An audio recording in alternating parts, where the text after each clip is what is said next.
हमारे हमारे मित्र वरिष्ठ पत्रकार ये जानना चाहते कि इस पर हमारे दल की क्या विचारधारा है। मैं स्पष्ट कर दूं, महाराष्ट्र सरकार और महाराष्ट्र का भाजपा दल, हम दोनों की एक ही है।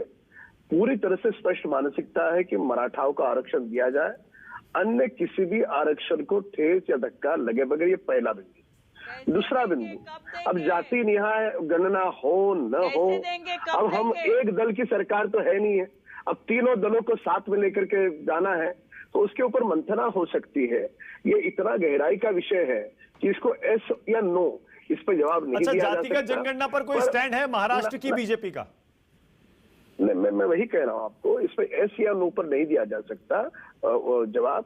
इसकी गहराई से इसकी सोच करनी होगी। पर जो आज के विषय में महत्वपूर्ण है कि क्या मराठाओं को आरक्षण देने के लिए समय आने पर केंद्र सरकार की सहायता लेना, समय आने पर और जिसकी जिसकी आवश्यक है उसकी सहायता लेंगे, पर मराठाओं का आरक्षण देवेंद्र फडणवीस जी ने ही दिया था और आज भी ये वर्तमान सरकार ही देगी। विश्वासघात अगर किसने किया होगा तो उद्धव ठाकरे ने किया, विश्वासघात किसी ने किया होगा तो श्रीमान शरद पवार जी ने किया, जो 14 वर्ष सत्ता में होने के बाद भी केवल जिलेबी घोलने का काम किया। 4 बार मुख्यमंत्री थे मानक जी हो, कितने 4 बार मुख्यमंत्री थे। उनका राजनीतिक करियर 6 दशकों का है, तब क्यों नहीं उनके मराठा की याद आई? क्यों नहीं आई याद मराठा की? बताइए। जब लोकसभा के 2014 में चुनाव हारे तब उनको मराठाओं की याद आई। 2004 से चल रहा है। अब जो 2013 की समिति गठन की बात कर रही हो ना, नहीं आपको भी अध्ययन की आवश्यकता है।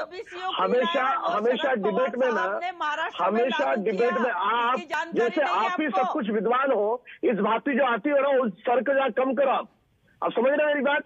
हमेशा आपको हम सभ्यता से जवाब देते हैं, इसका कतई मतलब यह नहीं कि आपके पास भी विद्वत्ता है। ये 2003 से तुम्हारा नाटक चल रहा है। 2003 में पहला समिति का विषय निकला, तुमको 15 साल क्यों लगते बताइए आप? मराठाओं की आरक्षण की मांग 40 वर्षों से है। ये 40 वर्षों में 5 साल छोड़ के 35 साल शरद पवार सत्ता में क्या किया शरद पवार जी ने? और वही कारण था, इन्हीं शरद पवार को जालना में काले झंडे दिखा करके उनका स्वागत किया गया। तो इसलिए यहाँ पे राजनीति विद्याताई बोलिए, उसके बाद किशोर तिवारी। हमारी वर्तमान बोलिए विद्याताई, आपकी बारी है। मराठाओं को आरक्षण देने की है, आपकी तरह भड़काने की नहीं है। इसके लिए हम मराठा समाज को मत बदनाम करो। बोलिए विद्या जी, बोलिए, आपकी बारी है। देखिए, मैंने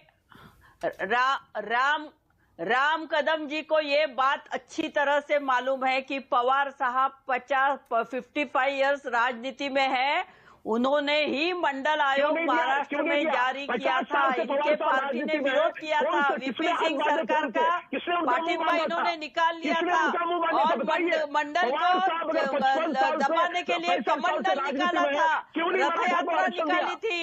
भाजपा आरक्षण के खिलाफ है, भाजपा आरक्षण के खिलाफ है। पवार साहब सिर्फ मराठा के नेता नहीं है, किशोर तिवारी को